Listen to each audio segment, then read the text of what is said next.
Greetings to all of you. I would like to follow up today on my video about this upcoming new moon on August 27th. In that video, I talked about how two of the asteroids are particularly prominent in this lunar cycle.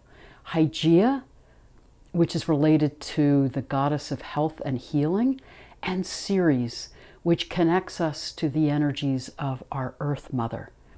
I also talked in that video about how powerful it is in this time that Uranus is in Taurus conjunct the North Node in Taurus, and that part of the meaning of that configuration is that we're being called to reintegrate the energies of the Age of Taurus, which was the time of the honoring of the sacred feminine.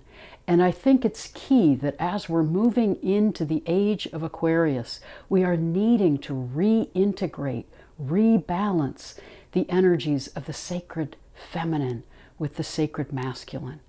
I believe in a profound way that for us to move into the new paradigms of the Aquarian age and into the higher consciousness that we are being called into as we're in this transition, we have to heal the trauma in our own lives individually that would hold us back or constrict us or block us from that spiritual expansion and moving into those higher energies of the fifth dimension and of the higher consciousness of the Aquarian age.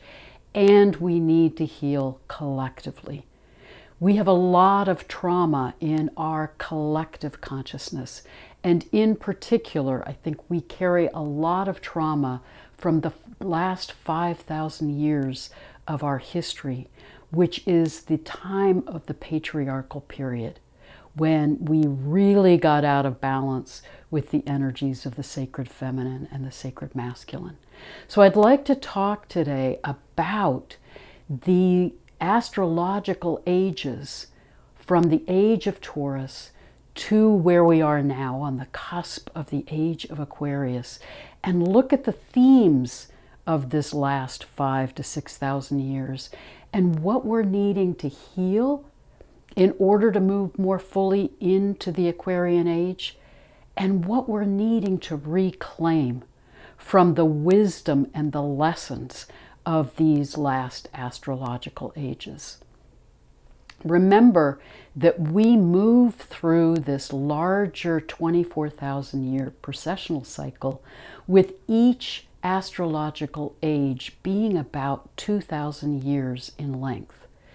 And if you remember, the reason that we experience these astrological ages is that we are in this dance with our binary star Sirius, such that from our Earth perspective, the sky seems to shift backwards or counterclockwise 1 degree every 72 years. So if you, like many in ancient cultures did, are marking, for example, what stars are rising just before sunrise, before the spring equinox, you'll see over approximately 2,000 year period of time that the stars of one constellation will shift, and then we'll begin to see the stars of the next constellation rising before sunrise. So right now we're seeing that shift from the stars of Pisces rising before the spring equinox into the stars of Aquarius rising at that time of year. If we trace back to 4,000 BCE, that's approximately the start date of the Age of Taurus. And remember, these ages don't have a clear marker of when they begin and end. It's a fluid transition in that 2,000 year period. So for example, we don't know the exact start date of the Age of Aquarius. It's a process of transition as we shift from one age into the next. But from approximately 4,000 BCE to 2000 BCE, we were in the Age of Taurus. And what's remarkable, I talk about this in my book, Finding Our Center, Wisdom of the Stars and Planets in Times of Change. I talk about the themes of the astrological ages and how amazing it is that when we're in, for example, the age of Taurus, the cultural paradigms are shaped by the meaning, the archetypal meaning and energy of that sign of the zodiac and the planet that rules it. So in the age of Taurus, the themes of the cultural paradigms around the world at that time were about the honoring of the sacred feminine, that understanding that all of life is sacred, that the earth herself is sentient, is conscious, that we are connected with all that is. And a main theme of that time in our history was the importance of being in balance, in right relationship with all that is. There was an honoring of the great goddess, the source of all of life, and the great goddess was seen as our galactic center and the great womb of the cosmos that gave birth to all that is. But then there was also the honoring of the earth, our nurturing mother, who births us, sustains us, feeds us, and guides us. So this was a prominent theme in the age of Taurus. And archaeologists like Maria Gimbutas, who did amazing research into the artifacts of and the cultures of old Europe, and she also explored some of the Mediterranean cultures of that age of Taurus. What she found was these cultures had no war. They did not have fortified cities or walls. There were no signs of weapons. The artifacts that were found were art. There was an emphasis in those cultures on creativity, artistic expression, Taurus. And farming was a prominent source of food and of livelihood. Again, Taurus, the honoring of the earth, of the plants, of the expression of beauty. So it was a time that was really dominated by that energy and wisdom of the sacred feminine and that honoring of our interconnectedness with all of life. And it was a time where our understanding of spirituality was in our embodiment, in our physical experience of life and of the sacred within us. I love that a recent, more modern expression of that wisdom of the sacred feminine coming out of the age of Taurus comes through in the charge of the goddess. Let me read you a section of that charge written by Doreen Valenti and modified by Starhawk. Listen to the words of the Great Mother. Sing, feast, dance, make music and love, all in my presence. For mine is the ecstasy of the Spirit, and mine is joy on earth. For my way, my law is love unto all beings. I give the knowledge of the Spirit eternal. I, who am the beauty of the green earth and the white moon among the stars and the mysteries of the waters, I call upon you and your soul to arise and come unto me. For I am the soul of nature that gives life to the universe. From me all things proceed, and unto me they must return. Let my worship be in the heart that rejoices, for behold, all acts of love and pleasure are my rituals. Let there be beauty and strength, power and compassion, honor and humility, mirth and reverence within you. So that energy of the sacred feminine in the Age of Taurus was very much a lunar consciousness. At that time, in our experience as humanity, we were right brain dominant, which means there was an emphasis on our experience of the life around us, our working with our intuition and our empathy and our sense of a holistic perspective on life. And it was a lunar consciousness that honored the cycles of the moon and that honored the energy of Venus, the ruler of the Age of Taurus.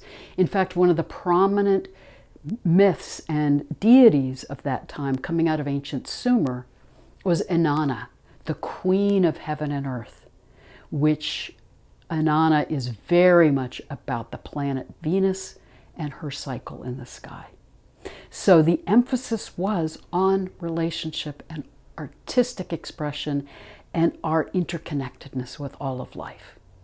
As we come to about 3000 BCE, and then particularly as we move towards the end of the Age of Taurus at 2000 BCE, we begin to shift from these cultures honoring the sacred feminine into the patriarchal period.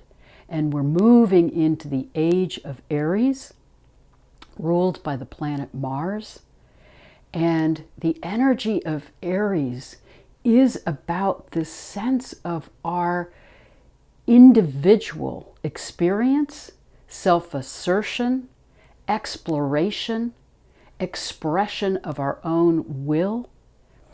And it was a movement into a shift from right brain dominance to left brain dominance, where we begin to analyze what's around us instead of feeling our connection and communion with the life around us. We begin to separate our sense of self, to be the observing other, and to be analyzing things and beginning to organize and dissect and critique what's around us, that sense of self and object. But we also, with the Age of Aries, move into a period of shift from the earth as sacred to now an honoring of the sky gods and a sense of spirituality as transcendent rather than being immanent in us and all around us. We begin to move into a sense of spirituality as transcendent, above and beyond us. And how did this happen? I think there are a number of themes that we need to be aware of. First of all, each astrological age carries an archetypal energy that is a part of our human experience and our shifts into different paradigms and different forms of consciousness that are part of our human journey and our human evolution on the planet. And it isn't a linear progression. It's actually a cyclical pattern that we're in with these precessional cycles. And as the Hindu Yuga cycle describes, it's a time of ascending consciousness and descending consciousness. And from the perspective of the Yuga cycle, as we move into the Age of Aries, we're moving into a 5,000-year period that they call the Kali Yuga, the time of forgetting, the time of disconnecting from the wisdom that we once knew and going into a darker period of time. So as we move into this patriarchal period, we're moving into the themes of power over, domination, control, the building of the great empires, and we're moving into a time where increasingly war, power, greed become dominant themes.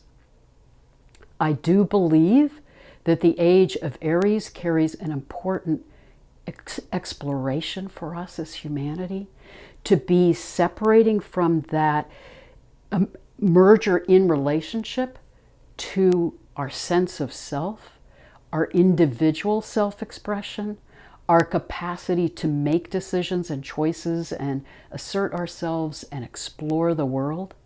But the shadow side of the Age of Aries is that movement into war, destruction, power over, exploitation of the earth, and divisiveness in relationship with each other.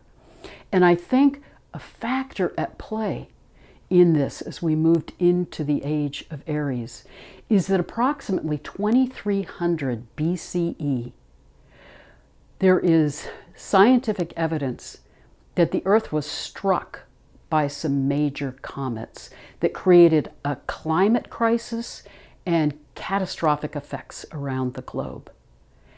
Imagine being on the planet at that time where suddenly your life is disrupted by these fiery comets coming from the sky and shattering on the earth and creating chaos and crisis. So it's interesting that as we move into the Age of Aries, following that crisis time, we shift into an honoring of the sky gods. And a strong theme of the Age of Aries is we need to make sacrifice to the gods for our protection, to ensure our safety and security. And it's in the Age of Aries that we develop the notion of sin, of evil. And that is a sense of our disconnection or being in a lack of right relationship with these sky gods, such that we need to make sacrifices and appease the gods or the god in order to absolve our sinfulness and be in right relationship and ensure our safety and security. So think about how we move from the Age of Taurus with this sense of connection to natural law, that the laws of that time were about how are we in right relationship with the life around us? How do we stay in right harmony with the earth and sky? To the Age of Aries, where we move into human law, and we also move into these commandments, like we see in the Hebrew Bible with the 10 Commandments. Thou shalt not have other gods before me. Thou shalt not do these different actions that would bring the displeasure of the God, the Father God. So the patriarchal period is really moving, as we move into the Age of Aries, into this whole different cultural paradigm and understanding of spirituality. The interesting thing is that every astrological age, the second half of that 2,000-year period, is meant to be brought into balance by the sign opposite the sign of the age. So if you think about Aries, what's the sign opposite Aries? Libra, ruled by Venus. So if we'd been working our process consciously in the Age of Aries, we would have been in that exploration of the Mars energy, and then in the second half of the age, come back into balance with the energy of Venus, the energy of the sacred feminine, the energy of relationship. But we didn't do that. We stayed in actually an out of balance experience of the Age of Aries, the shadow side of Mars and Aries, that led us into increasing violence and war and power over dynamics that we see in the great empires. The Roman Empire in particular idealized the warrior energy. So then, as we come to the beginning of the AD period, 0 AD, we move into the Age of Pisces. And that's been the age we've been in these past 2,000 years. We're now shifting into a new age. The Age of Pisces, ruled by Jupiter and Neptune, was brought into being with great spiritual teachers like Christ and Buddha, who brought these mystical teachings about our need to come back into communion with the divine, to remember that the kingdom of the divine is within us and all around us. It was a time where we were being guided by those early mystical teachings to dissolve the ego, to let go of the out of balance self-assertion and domination paradigm of the Age of Aries, to come back into this sense of the oneness of all that is, our interconnectedness with all that is, and that understanding that we are a part of cosmic consciousness and we're meant to be in service to that, and that part of the energy and nature of the divine, of cosmic consciousness, is love. So those were the teachings brought in by Buddha, by Christ, and the mystical traditions that became the roots of all of our great religions that developed across the last 2,000 years. Buddhism, Hinduism, Christianity, Judaism, Confucianism, all of the great religions have these mystical roots that are about the dissolution of the separate sense of self into communion with the divine.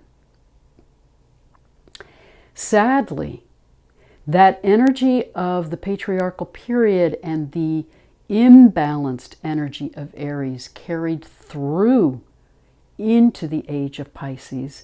And what we find around 300 AD is that Christianity becomes institutionalized as it's merged with the Roman Empire and becomes the state religion.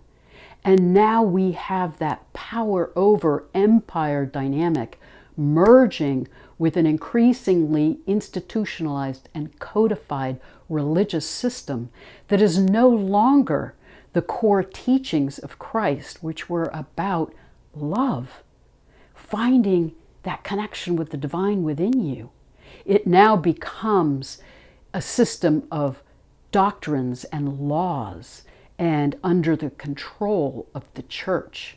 And again, caught up in that power over dynamic. And we know the destruction that has been done in the name of Christianity across these last 2,000 years with holy wars and inquisitions and ways in which religions then competed with each other for dominance to be the one true religion, when these mystical teachings at the start of the Age of Pisces were not about there is one path to the divine.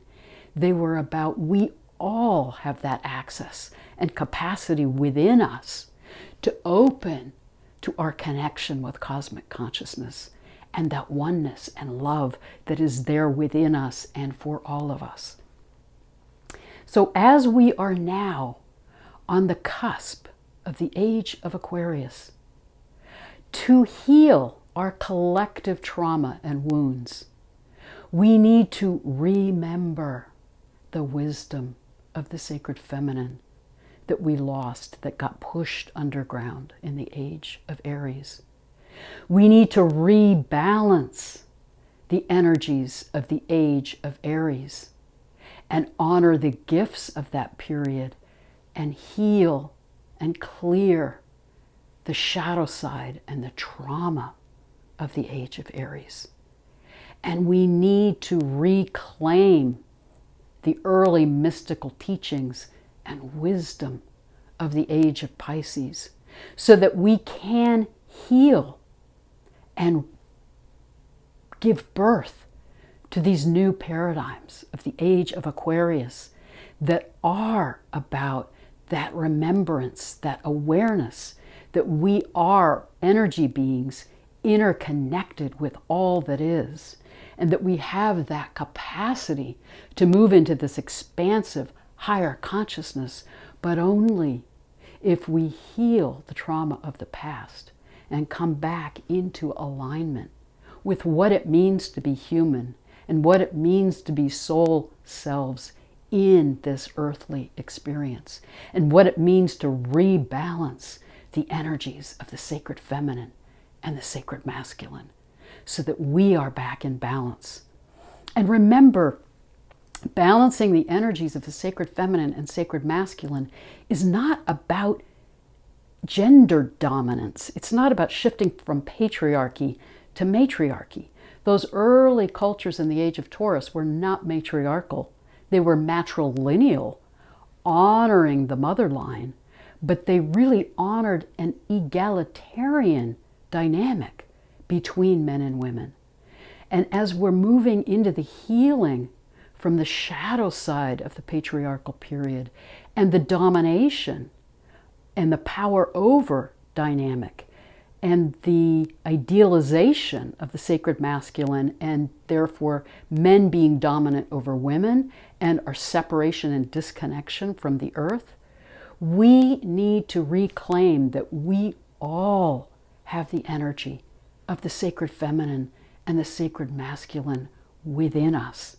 We all have that capacity to balance our unique sense of self with our understanding that we are in relationship with all that is.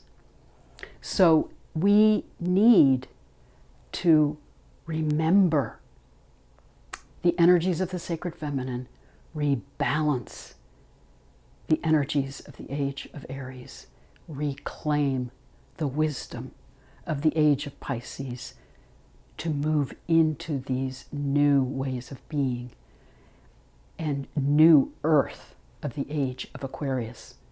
So as we move forward, I'm going to continue to interview different people who will help us reconnect with some of those pieces of the mosaic to support our healing and to support our coming into wholeness, to support us in moving into the Age of Aquarius.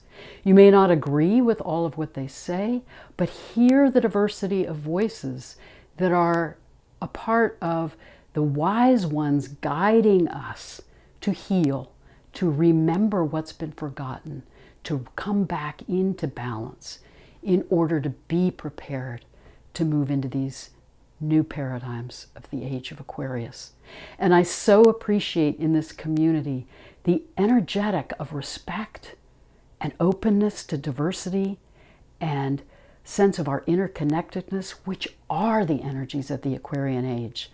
And I appreciate the diversity of voices in this community. So let's continue to hold that energy of respect and love with and for each other and support each other in this time of healing individually and collectively, because together then we can move into this higher consciousness and co-create a new world. Thank you for being a part of this community, and blessed be.